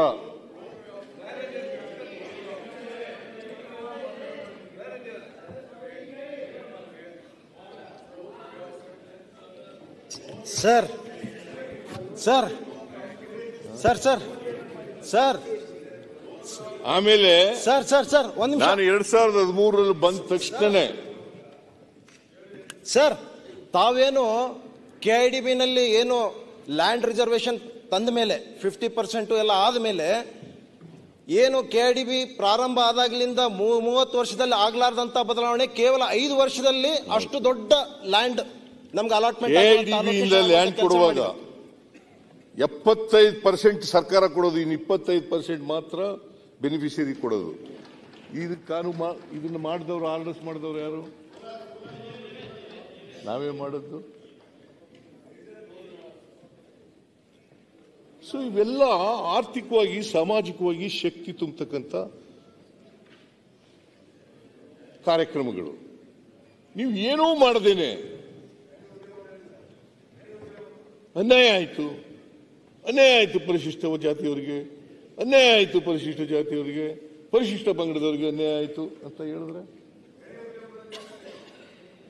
ಜನ ನೋಡ್ತಾ ಇದ್ದಾರೆ. ಈ ಕೂತ್ಕೊಳ್ರಿ, ನಾವು ಒಗ್ಗಲ್ಲ. ನಾನು ಆ ಕಾಳಜಿ ಎಲ್ಲ ಹೋಯ್ತು. I am not going to yield. ಕಾಳಜಿ I am not going to yield. Please ಈಗಲೂ ಇದೆ, ಆಗಲೂ ಇದೆ, ಯಾವಾಗಲೂ ಇದೆ, ನಾಳೆನೂ ಇರ್ತದೆ, ನಾವು ಬದುಕಿರೋವರೆಗೂ ಇರ್ತದೆ. It is our commitment.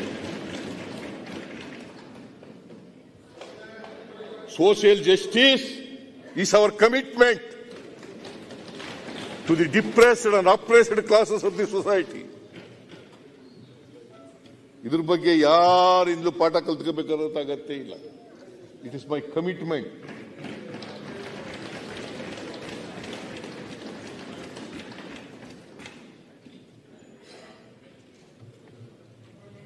ನಾವು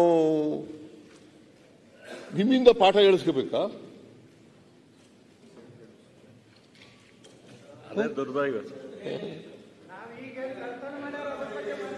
ವಿಚಾರ ಬರ್ತಾರೆ. ನಿಮ್ಮಿಂದ ಪಾಠ ಇವರಿಂದ ಪಾಠ ಹೇಳಿಸ್ಕೋಬೇಕಾದಂತ ಅಗತ್ಯ ಇಲ್ಲ.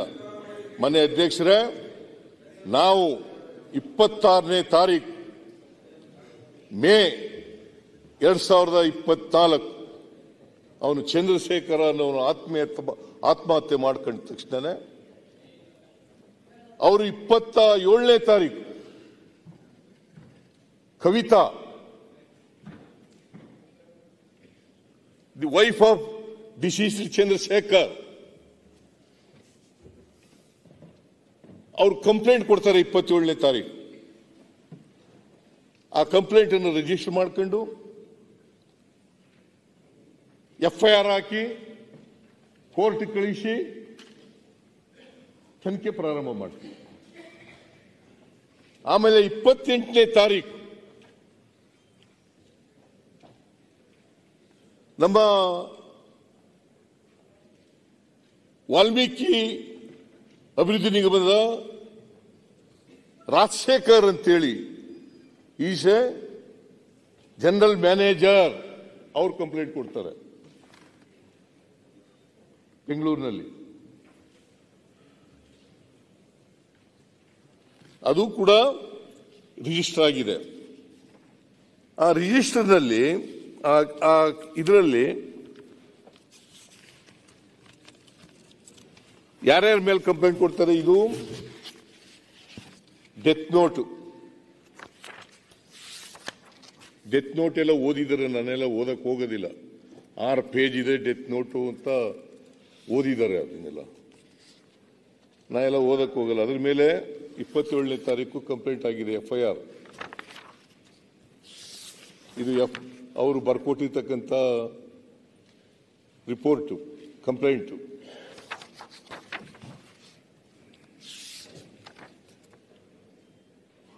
ಆಮೇಲೆ ಇವರು ರಾಜಶೇಖರ್ ಅಂತೇಳಿ ಅವ್ರು ಕಂಪ್ಲೇಂಟ್ ಕೊಡ್ತಾರೆ. ಅವರು 6 ಜನ ಮೇಲೆ ಕಂಪ್ಲೇಂಟ್ ಕೊಡ್ತಾರೆ. ಒಂದು ಮನಿ ಮೇಘಾಲಯ್, ಎರಡನೇದು ನಿತೇಶ್ ರಾಜನ್, ರಾಮಸುಬ್ರಹ್ಮಣ್ಯಂ,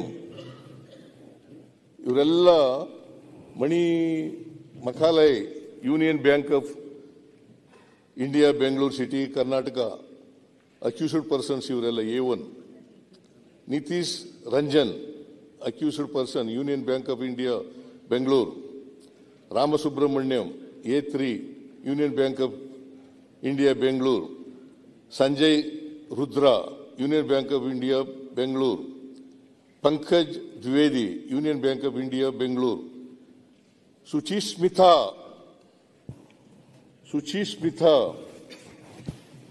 ಇವರು ನೋಡಿ ಸರ್, ನೀವೇ ಹೇಳ್ತಾ ಇದ್ರಿ ಬರೀ ಬ್ಯಾಂಕ್ದವ್ರ ಮೇಲೆ ಕಂಪ್ಲೇಂಟ್ ಕೊಟ್ಟಿದ್ದಾರೆ.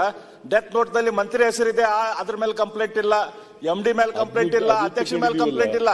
ಇದ್ರ ಉದ್ದೇಶ ಏನು? ಅಲ್ಲ ನೀವು ಅಲ್ಲ ರೀ, ಇವ್ರು ಕೊಟ್ಟಿದ್ದ ಫುಲ್ ಆಗಿ ಕೇಳಿ ಸ್ಟಾರ್ಟ್ ಅವ್ರು ಇದ್ದ ವಿಚಾರ ನೋಡಿ. ಕರೆಕ್ಟ್ ಕೇಳಿ ಮತ್ತೆ ಮಾತಾಡಿ. ಬರೀ ಬ್ಯಾಂಕ್ದವ್ರ ಹೆಸರ ಅದು ನೀವು ಬರ್ತಾ ಸತ್ಯ ಹೇಳ್ತಾರೆ. ಅರ್ಧಂಬರ್ಧ ಕೇಳಿ ಮಾತಾಡ ಹೇಗೆ? Why are you losing your patience? ಇಲ್ಲ ಸರ್, ನಾ ಹೇಳ್ತಾ ಇದ್ದೆ ನಿಮ್ ಗಮನ. Why do you lose your patience? Is it not a fact? ಅದೇ ಫ್ಯಾಕ್ಟ್ ಸರ್, ಅದನ್ನ ನಿಮ್ ಗಮನಕ್ಕೆ ತಗೊಂಬರತ್ತೇವೆ. ನಿಮ್ಮ ಸರ್ಕಾರದಿಂದ ಕೊಟ್ಟಂತ ಕೇವಲ ಬ್ಯಾಂಕ್ದವ್ರ ಮತ್ತೆ ಮಾತಾಡಿ ಮತ್ತೆ ಕೇಳಿ. ಕವಿತಾ, ಶ್ರೀಮತಿ ಕವಿತಾ ಕಂಪ್ಲೇಂಟ್ ಕೊಟ್ಟಿದ್ದಾರಲ್ಲ, ಇದು ಯಾರ್ಯಾರ ಹೆಸರನ್ನು ಹೇಳಿದ್ದಾರೆ? ಒಂದು ಪದ್ಮನಾಭ, ಎರಡನೇದು ಪರಶುರಾಮ, ಮೂರನೇದು ಸುಚಿ ಸ್ಮಿತಾ. ಯಾರವರು? ಡೆತ್ ನೋಟಲ್ಲಿ ಬರೆದಿರೋದು ಯಾರ ಹೆಸರು? ಮಿನಿಸ್ಟರ್ ಹೆಸರು ಬರ್ದಿದ್ದಾರ? ಬರ್ದಿಲ್ಲ. ಯಾರು ಜವಾಬ್ದಾರರು ನನ್ನ ಸಾವಿಗೆ ಅಂತ ಬರ್ದಿದ್ದಾರೆ. ನಾನು ಓದ್ಬಿಡ್ಲ ಇನ್ನೊಂದ್ಸಾರಿ. ಅವ್ರು ಓದಿದ್ದಾರೆ ಅಂತ ನಾವು ಓದ್ತಾ ಇಲ್ಲ, ಓದೇ ಬಿಡ್ತೀನಿ ನಾನು, ಯಾಕಂದ್ರೆ ಟೈಮ್ ಆಗ್ಬಿಡ್ತದೆ ಅಂತ ಓದಕ್ಕೆ ಹೋಗಿರ್ಲಿಲ್ಲ ನಾನು. ಚಂದ್ರಶೇಖರ್ P ಆದ ನಾನು ಈ ದಿನ, ಅದು ಡೆತ್ ನೋಟ್, ಈ ದಿನ ಸ್ವಇಚ್ಛೆಯಿಂದ ನೇಣು ಬಿಗಿದುಕೊಂಡಿರುತ್ತೇನೆ. ನನ್ನ ಸಾವಿಗೆ ಕಾರಣರಾದವರ ಪಟ್ಟಿ ಈ ಕೆಳಗನಂತಿದೆ. ನನ್ನ ಸಾವಿಗೆ ಕಾರಣನಾದವರ ಪಟ್ಟಿ ಈ ಕೆಳಗನಂತಿದೆ. JG ಪದ್ಮನಾಭ ವ್ಯವಸ್ಥಾಪಕ ನಿರ್ದೇಶಕರು. ಅವರು ಕರ್ನಾಟಕ ಮಹರ್ಷಿ ಅಭಿವೃದ್ಧಿ ನಿಗಮ, ವಾಲ್ಮೀಕಿ ಅಭಿವೃದ್ಧಿ ನಿಗಮ.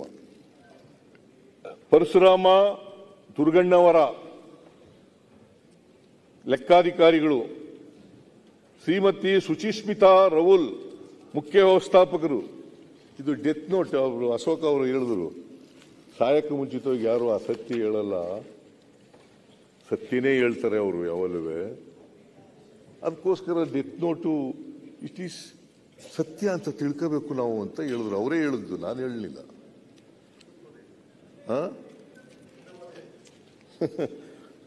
ಆಮೇಲೆ ಇತ್ತೀಚೆಗೆ ಮಾರ್ಚ್ 24 ಮಾಹಿತಿಯಲ್ಲಿ ಓದೇ ಬಿಡ್ಲ, ಕಡ್ಡಾಯವಾಗಿ ನಿಗಮವು union bank of India Vasanth Nagar ಶಾಖೆ ಬೆಂಗಳೂರಲ್ಲಿ ಬ್ಯಾಂಕ್ ಉಳಿತಾಯ ಸಂಖ್ಯೆ ಸೋ ಅಂಡ್ ಸೋ ನಿರ್ವಹಿಸುತ್ತಿದ್ದ ಖಾತೆ ಸಂಖ್ಯೆಯಲ್ಲಿ ಒಂದು ಉಪ ಖಾತೆ ಸಂಖ್ಯೆ ಸ್ವೀಪ್ ಇನ್ ಸ್ವೀಪ್ ಔಟ್ ಅಕೌಂಟ್ ಅನ್ನು ವಸಂತನಗರ ಶಾಖೆಯಿಂದ MG ರಸ್ತೆ ಶಾಖೆಗೆ ವರ್ಗಾಯಿಸಲು ಪತ್ರ ಬರೆಯಲು ಸೂಚಿಸಿ ಅದನ್ನು ಮಾನ್ಯ ಸಚಿವರು ಮೌಖಿಕವಾಗಿ ಸೂಚಿಸಿರುವ ಹಿನ್ನೆಲೆ ಅವರು ಅಪರಾಧಿ ಅಂತ ನನ್ನ ಸಾವು ಕಾರಣ ಅವರು ಅಂತ ಹೇಳಿಲ್ಲ. ಮಾಡ್ಕೊಂಡ್ರೆ ಮಾತಾಡಲೇಬೇಡಿ ಸರ್. ಸರ್ ನೀವು FIR ನಲ್ಲಿ FIR ನಲ್ಲಿ ಸ್ಟೇಟ್ಮೆಂಟ್ ಮಾಡಿದಾಳೆ ಆ ಅಮ್ಮ. ಆಮೇಲೆ ಸ್ಟೇಟ್ಮೆಂಟ್ ಬರ್ಸ್ಕೊಂಡು FIR ನಲ್ಲಿ ಮಂತ್ರಿಯ ಸೂಚನೆ ಅದನ್ನ ಯಾಕೆ ಸೇರಿಸಲಿಲ್ಲ? ಮಂತ್ರಿ ಹೆಂಗೆ ಕೈ ಬಿಟ್ರು? ಶಿವಮೊಗ್ಗ ಪೊಲೀಸು 2 ಸಾರಿ ಸ್ಟೇಟ್ಮೆಂಟ್ ಮಾಡಿ ಉದ್ದೇಶಪೂರ್ವಕವಾಗಿ ಮಂತ್ರಿ ಹೆಸರನ್ನ ಕೈ ಬಿಡಿಸಿದ್ದೀರಿ. I am not yielding. ಯಾರಿಗೂ ರಕ್ಷಣೆ ಮಾಡಲ್ಲ. ನಮ್ಮ ಸರ್ಕಾರ ಯಾರಿಗೂ ರಕ್ಷಣೆ ಮಾಡಲ್ಲ, ನಿಮಗೂ ರಕ್ಷಣೆ ಮಾಡಲ್ಲ. ನೀವು ತಪ್ಪು ಮಾಡಿದ್ರೆ ನಿಮಗೂ ನಿಮ್ಮ ಮೇಲೂ ಕ್ರಮ ತಗೊಳ್ಳದೆ.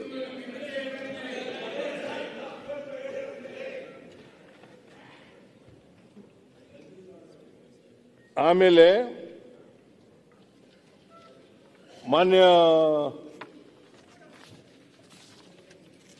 ಆಮೇಲೆ ನೋಡಿ ಸ್ವಲ್ಪ ಇದು ಯಮನ್ ರಿಪೋರ್ಟ್ ಕಂಪ್ಲೇಂಟ್ ನೋಡಿ. Kavita, the wife of mister Chandrashekar who committed suicide.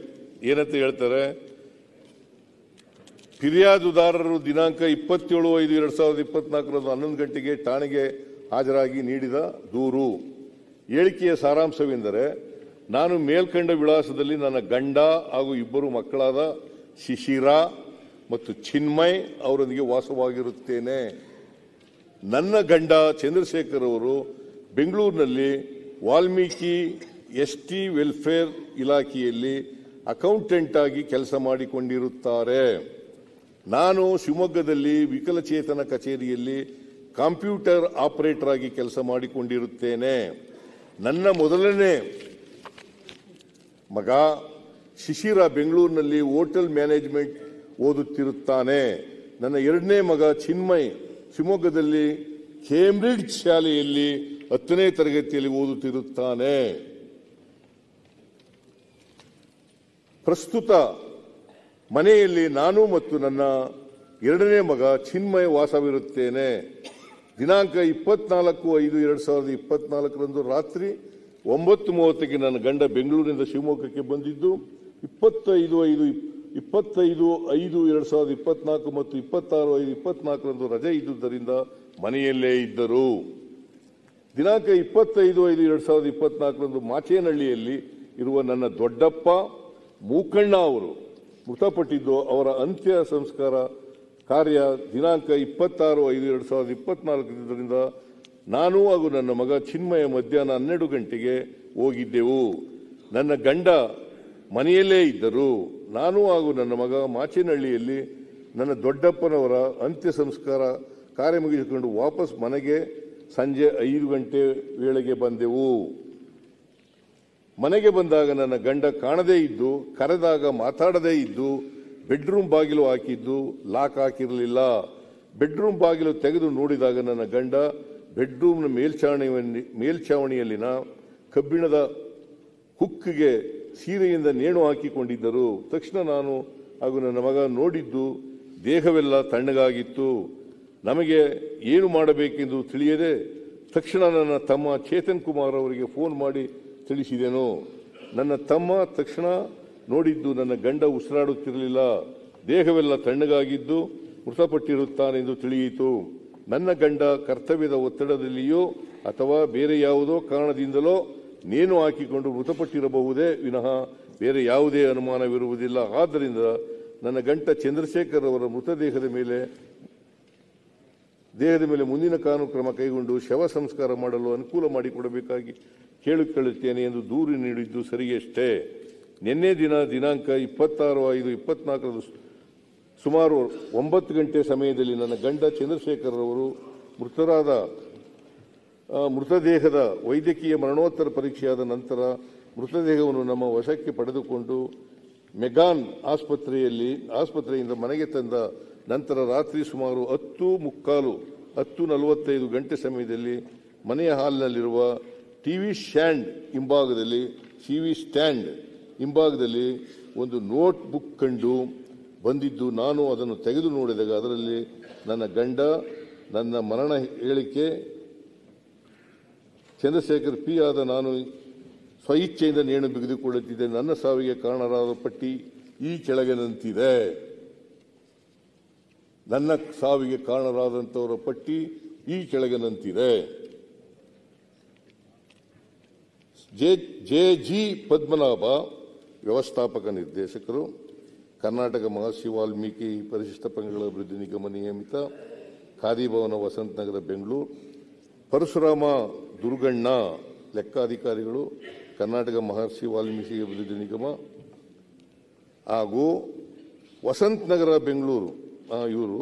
ಆಮೇಲೆ ಶ್ರೀಮತಿ ಸುಚಿಸ್ಮಿತಾ ರಾಹುಲ್, ಮುಖ್ಯ ವ್ಯವಸ್ಥಾಪಕರು, Union bank of India, MG ರಸ್ತೆ ಶಾಖೆ, ಬೆಂಗಳೂರು ಕಾರಣಕರ್ತರಾಗಿರುತ್ತಾರೆ.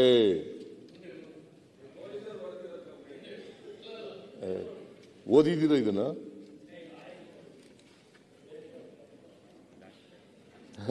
ಕಾರಣಕರ್ತರಾಗಿರುತ್ತಾರೆ.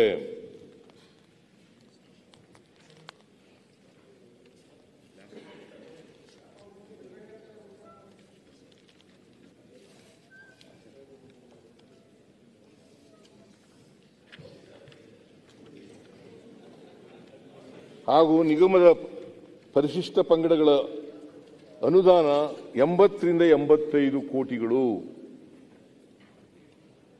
ಅನ್ಯಾಯವಾಗಿ ನಿಯಮಬಾಹಿರವಾಗಿ ಲೂಟಿ ಮಾಡಿರುವುದು ಕಂಡುಬರುತ್ತದೆ ಎಂದು ಡೆತ್ ನೋಟಿನಲ್ಲಿ ಬರೆದಿರುತ್ತಾರೆ. ಆದ್ದರಿಂದ ನನ್ನ ಗಂಡ ಚಂದ್ರಶೇಖರ್ ಅವರಿಗೆ ಕರ್ತವ್ಯದಲ್ಲಿ ಒತ್ತಡ ಹೇರಿ ಅವರ ಸಾವಿಗೆ ಕಾರಣರಾದ ಜೆ.ಜಿ. ಪದ್ಮನಾಭ ಹಾಗೂ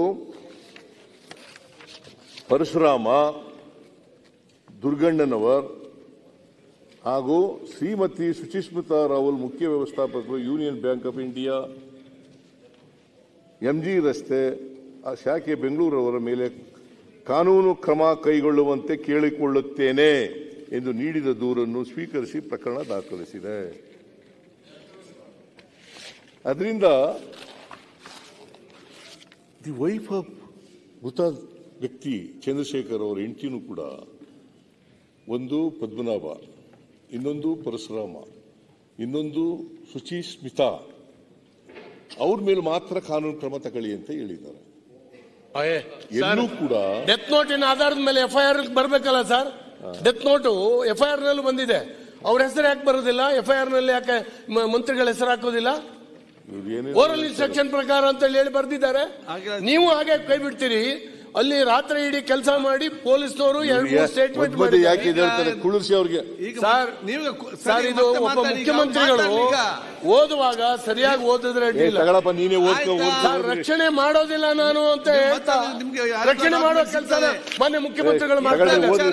ನೀವು ಏನ್ ಶಿಕ್ಷೆ ಯಾರಿಗೆ ಕೊಡ್ತೀರಿ? ಇದರಲ್ಲಿ ಆತ್ಮವಂಚನೆ ನೀವು ಮಾಡ್ಕೊಂಡ್ಬೇಡಿ ಮುಖ್ಯಮಂತ್ರಿಗಳೇ. ಸರಿಯಾಗಿಲ್ಲ.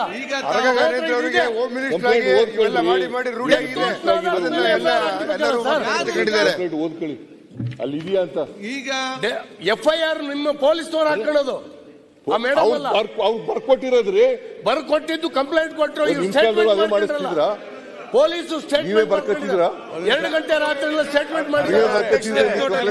2 ಗಂಟೆ ರಾತ್ರಿ ಸ್ಟೇಟ್ಮೆಂಟ್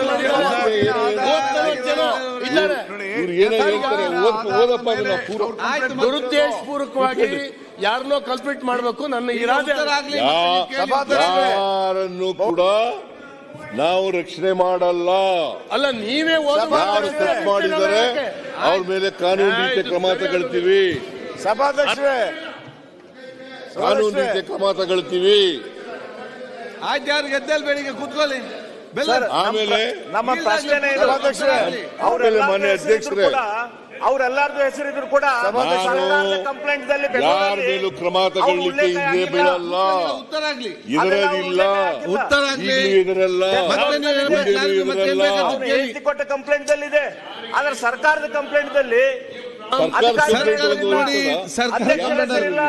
ಮಂತ್ರಿಗಳ ಹೆಸರಿಲ್ಲ, ಯಾಕಿಲ್ಲ? ಅದೇನ್ ಮತ್ತೆ ನೋಡಿ ನೋಡಿ ಮತ್ತೆ ಹೇಳ್ತೇನೆ. ಈಗ ಕೂತ್ಕೊಳ್ಳಿ ನೀವು. ಇದು ಮಾನ್ಯ ಮುಖ್ಯಮಂತ್ರಿಗಳೇ, ಸರ್ ಒಂದು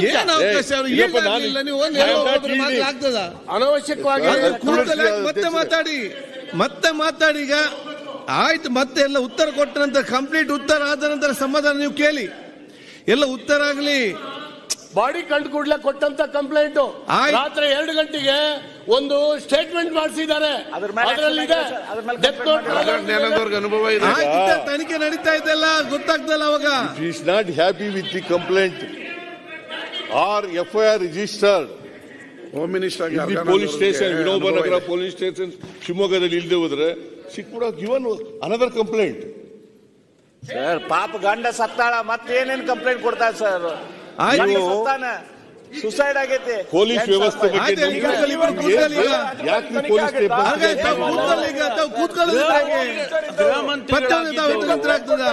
FIR ಯಾವ ಬೇಸಿಸ್ ಮೇಲೆ ಆಗ್ತಾರೆ? ಈಗ ಉತ್ತರ ಬರಲಿ, ಮತ್ತೆ ನೀವು ಕ್ಲಾರಿಫಿಕೇಶನ್ ಕೇಳಿ, ಡೌಟ್ ಇದ್ರೆ ಕೇಳಿ. ತಾವು ಕೇಳಬೇಕು. ಒಂದು ನಿಮಿಷ ಮೇಲೆ ಹಾಕ್ತಾರಾ, ಕಂಪ್ಲೇಂಟ್ ಮೇಲೆ ಹಾಕ್ತಾರಾ? ಏನೂ ಇಲ್ಲ ಸರ್, ನಾವು ಮಾತಾಡುವಾಗ ಕಂಪ್ಲೇಂಟ್ ಮೇಲೆ ಹಾಕ್ತಾರಾ, ಡೆತ್ ನೋಟ್ ಮೇಲೆ ಹಾಕ್ತಾರಾ? ಸ್ಟೇಷನ್ ನೀವು ಗೃಹ ಮಂತ್ರಿಗಳಾಗಿದ್ದವರು ಈ ತರ ಹೇಳಿದ್ರೆ Parameshwara FIR is on the basis of the complaint. Station ಒಳಗೆ ಯಾವ ಈಗ ಸುಮ್ಮನೆ ಮಾತಾಡಿದ್ರೆ ಪ್ರಯೋಜನ ಇಲ್ಲ. ಕೂತ್ಕೊಳ್ಳಿ, ಏನು ವ್ಯಾಲ್ಯೂ ಇಲ್ವಾ? ಅದು ಕೂತ್ಕೊಳ್ಳಿ, ನೋಡಿ ಏನು ವ್ಯಾಲ್ಯೂ ಇಲ್ವಾ ಹೇಳಿ. ಇನ್ವೆಸ್ಟಿಗೇಷನ್ ಮಾಡುವಾಗ ಡೆತ್ ನೋಟ್ ಅನ್ನ ಕನ್ಸಿಡರೇಷನ್ ತಗೊಳ್ತಾರೆ.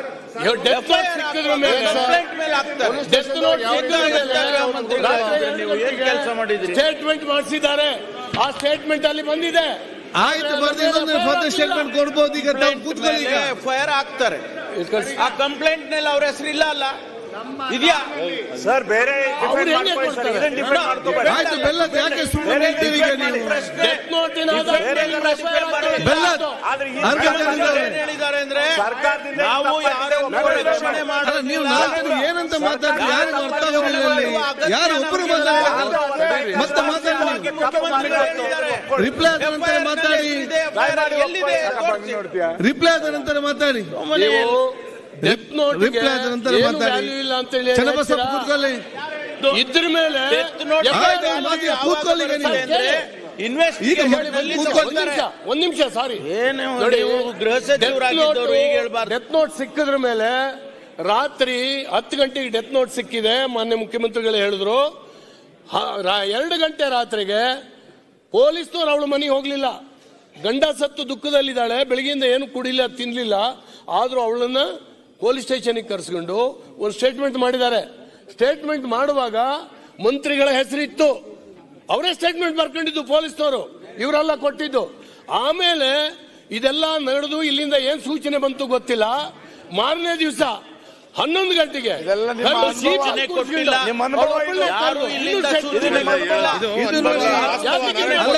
ದಯವಿಟ್ಟು ಅರ್ಥ ಮಾಡ್ಕೊಳ್ಳಿ. ಸ್ವಾಮಿ ಡಿಸ್ಪ್ಯೂಟ್ ದಿಸ್ ಅದಲ್ಲ ಅಲ್ಲ, ವಿಲ್ ಯು ಡಿಸ್ಪ್ಯೂಟ್ ದಿಸ್? ನೋಡಿ, ಈ ಕಂಪ್ಲೇಂಟ್ ಸಿಕ್ಕಿರ್ಲಿಲ್ಲ, ಡೆತ್ ನೋಟ್ ಸಿಕ್ಕಿದೆ ಅಂತ ಪ್ಲೀಸ್ ಕೇಳ್ರಿ. ನಿನ್ನೆ ದಿನ ಓದ್ತೀನಿ, ಇವ್ರಿಗೆ ಕನ್ಫ್ಯೂಸ್ ಮಾಡಕ್ ಹೊರಟಿದ್ದೀರಿ ನೀವು ಸರ್. ಹಂಗಲ್ಲ ಸರ್, ಸರ್ ಪ್ಲೀಸ್. ನಿನ್ನೆ ದಿನಾಂಕ 26/5/2024 ರಾತ್ರಿ ಸುಮಾರು 9 ಗಂಟೆ ಸಮಯದಲ್ಲಿ ನನ್ನ ಗಂಡ ಚಂದ್ರಶೇಖರ್ ಅವರು ಮೃತದೇಹದ ವೈದ್ಯಕೀಯ ಮರಣೋತ್ತರ ಪರೀಕ್ಷೆಯಾದ ನಂತರ ಮೃತದೇಹವನ್ನು ನಮ್ಮ ವಶಕ್ಕೆ ಪಡೆದುಕೊಂಡು ಮೆಗಾನ್ ಆಸ್ಪತ್ರೆಯಿಂದ ಮನೆಗೆ ತಂದ ನಂತರ ರಾತ್ರಿ ಸುಮಾರು 10:45 ಗಂಟೆ ಸಮಯದಲ್ಲಿ ಮನೆಯ ಹಾಲ್ನಲ್ಲಿರುವ ಟಿವಿ ಸ್ಟ್ಯಾಂಡ್ ಹಿಂಭಾಗದಲ್ಲಿ ಒಂದು ನೋಟ್ ಬುಕ್ ಕಂಡು ಬಂದಿದ್ದು, ಅದನ್ನು ನಾನು ತೆಗೆದು ನೋಡಿದಾಗ ಅದರಲ್ಲಿ ನನ್ನ ಮರಣ ಹೇಳಿಕೆ ಚಂದ್ರಶೇಖರ್ ಪಿ ಆದ ನಾನು ಈ ದಿನ ಸ್ವಇಚ್ಛೆಯಿಂದ ನೇಣು ಬಿಗಿದುಕೊಂಡಿರುತ್ತೇನೆ. ಯಾರು ಹೇಳಿರೋದು ಇದನ್ನ? ಕವಿತಾ ಅವ್ರ ಕಂಪ್ಲೇಂಟ್ ನಲ್ಲಿ ಹೇಳಿರೋದು. ಕವಿತಾ ಅಂದ್ರೆ ಯಾರು ಗೊತ್ತಾ ಸರ್? ಖಂಡಿತ ಕಂಪ್ಲೇಂಟ್ ಆಗಿಲ್ಲ, ಹೇಳ್ತೀನಿ, ನಾನು ಹೇಳ್ತೀನಿ. Please sir, please sir. ಅವ್ರು ಕೊಟ್ಟಿರೋದು ಕಂಪ್ಲೇಂಟ್ 27ನೇ ತಾರೀಕು ಅವ್ರು ಕೊಟ್ಟಿರೋ ಕಂಪ್ಲೇಂಟ್ ಇದು. ಅವಶ್ಯಕ ಹಾಲು ದಯವಿಟ್ಟು ಅದರಲ್ಲಿ ಎಲ್ಲ ಉಲ್ಲೇಖ ಇದೆ. ಈಗ ಅದರ ಆಧಾರದ ಮೇಲೆ ಮಾನ್ಯ ಅಧ್ಯಕ್ಷರೇ, ಬಿಡಕತ್ತಾರ. ಅದರ ಆಧಾರದ ಮೇಲೆ ನಾನು ಕೂತ್ಕೊಳ್ಳಿ, ಅಲ್ಲೇ ಪದೇ ಪದೇ ಎದ್ದೇಳ್ಬೇಡ್ರಿ, ಕೂತ್ಕೊಳ್ಳಿ. ಸ್ಪಾಟ್ ಅಲ್ಲೇ ಇದ್ದೀನಿ. ಆಯ್ತು, ಆಯ್ತು, ಕೂತ್ಕೊಳ್ಳಿ ಈಗ. ಕೂತ್ಕೊಳ್ಳಿಯಪ್ಪ. ಆಯ್ತು, ಆದ್ರೆ ಹೇಳಿದ್ರಲ್ಲ ಇಲ್ಲ. ಈಗ ಮಾನ್ಯ ಅಧ್ಯಕ್ಷರೇ, ನೀವೇನ್ ಹೇಳ್ತೀರಾ ಅಂತ ಗೊತ್ತು ಬಿಡಿ. This is not the way. ಒಂದು ಅಬ್ಸ್ಟ್ರಕ್ಷನ್ ಕಂಟಿನ್ಯೂಸ್ ಮಾಡದ ಸರ್ಕಾರದಿಂದ ಏನ್ ಹೇಳ್ತೀವಿ ಕೇಳಬೇಕು, ಆಮೇಲೆ ಏನಾದ್ರು ಇದ್ರೆ ಕ್ಲಾರಿಫಿಕೇಶನ್ ಕೇಳಬೇಕು. ಮಧ್ಯ ಎದ್ದು ಅವ್ರು ಇಷ್ಟ ಬಂದ ಮಾತಾಡೋದ? This is not the way. ಇದಾದ್ಮೇಲೆ ರಾಜಶೇಖರ್ ಒಂದು ಕಂಪ್ಲೇಂಟ್ ಕೊಡ್ತಾನೆ ಇಲ್ಲಿ.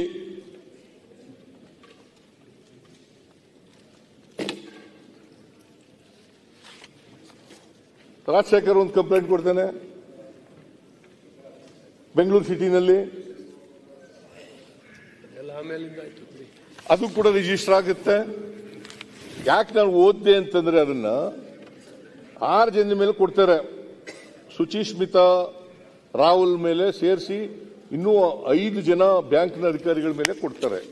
ಯಾಕೆ ಹೇಳ್ತಾ ಇದ್ದೀನಿ ಅಂತಂದ್ರೆ ಈ ಹಣ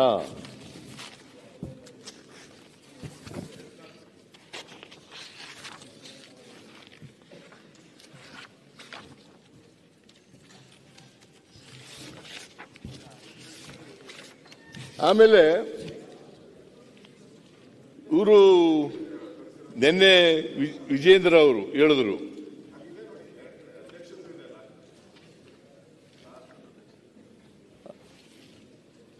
ವಿಜೇಂದ್ರ ಹೇಳಿದ್ರು ಈ ಕಂಪ್ಲೇಂಟ್ ಆದದ್ದು 27ನೇ ತಾರೀಕು, 28ನೇ ತಾರೀಕು ರಾಜಶೇಖರ್ ಕೊಟ್ಟಂತ FIR ಆಯಿತು. ಇದು 27ನೇ ತಾರೀಕು ಆಯ್ತು FIR.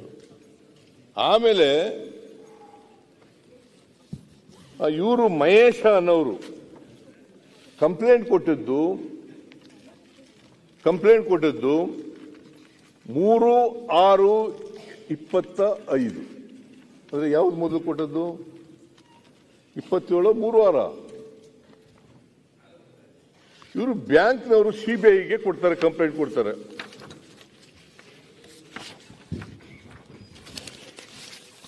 ಬಹಳ ದೊಡ್ಡದಿದೆ ಕಂಪ್ಲೇಂಟ್, ಆದ್ರೂ ಓದ್ತೀನಿ ನಾನು ಇದನ್ನ.